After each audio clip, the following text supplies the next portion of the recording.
Donc c'est pratique. Quand vous étiez là, comment est-ce que vous occupiez les journées? Donc vous alliez désobstruer, vous me disiez Non, lire. je me fixais un programme, donc j'avais d'abord mon petit déjeuner. Après le petit déjeuner, j'avais mes besoins à faire, donc de l'autre côté, j'ai les toilettes, tout ça. Oui, non, mais c'est plus difficile que dans des choses aménagées. Ensuite, j'avais une partie spéléo proprement dite, expo, photos, des obstructions, équipements, éventuellement de parois comme j'ai fait en bas. Et puis ensuite j'avais aussi quelque chose qui m'occupait, c'était la recharge de mes accumulateurs là-dedans et dans mon casque qui est de l'autre côté, parce que j'ai tenu à garder pendant 3 semaines la même source d'énergie.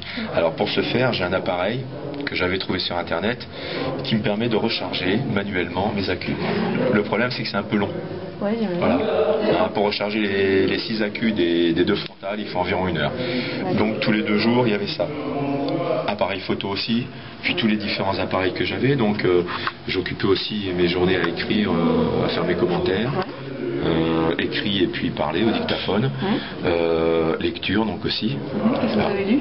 Je lis plein de nouvelles, Dino Buzzati, pour ceux qui connaissent, Patricia Highsmith, Edgar Poe. Et puis Arthur C. Clarke aussi, j'ai relu avec plaisir 2001 Odyssée de l'espace. Et je me comparais là dans un vaisseau spatial.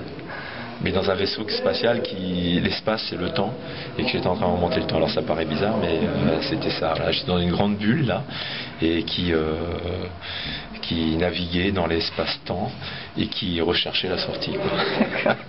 Voilà. Et est-ce qu'il y a une seule chose qui vous a manqué? À vrai dire, non. Pour là, à chaud, non. Non, je pense pas, non.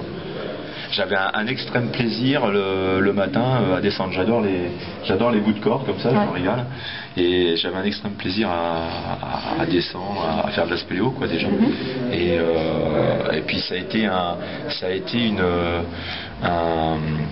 île dans le désert, un mirage de 21 jours. Et je me retrouvais à la surface avec plein d'obligations, à avoir plein de gens qui vont me dire faut faire ci, faut faire là, t'es pas à l'heure, t'es à l'heure, machin, etc. Est-ce que vous avez ci, est-ce que vous avez là, est-ce que vous l'avez pas, pourquoi vous l'avez pas.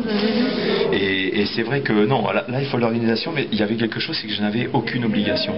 Et ça c'est un luxe, c'est quelque chose de génial, de se dire je me lève, et les obligations on se les fournit soi-même en se disant t'as décidé de faire ça, faut le faire, parce que si tu commences à dévier, à dériver, parce qu'il y a eu des moments un petit peu là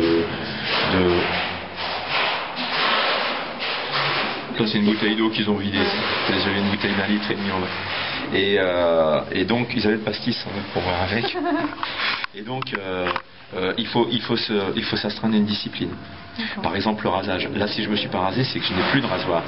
J'avais plusieurs rasoirs, ils sont HS. Parce que le rasage c'était un fond de gobelet avec un peu de bombe à raser, et de mousse à raser, et puis les lames, bon si c'est un rasoir jetable, je vais pas prendre, et puis c'est naze quoi. Donc là depuis mardi dernier, je suis pas rasé, je voulais être un petit peu plus présentable. Je suis désolé. Non mais il faut s'astreindre à ce genre de choses. Donc il y avait toilettes corporelles aussi, où je me mettais complètement nu, et où je me forçais, où je me lavais vraiment avec de l'eau, avec un peu de savon, etc. Ce sont des choses qu'il faut s'astreindre. Et quand on s'est astreint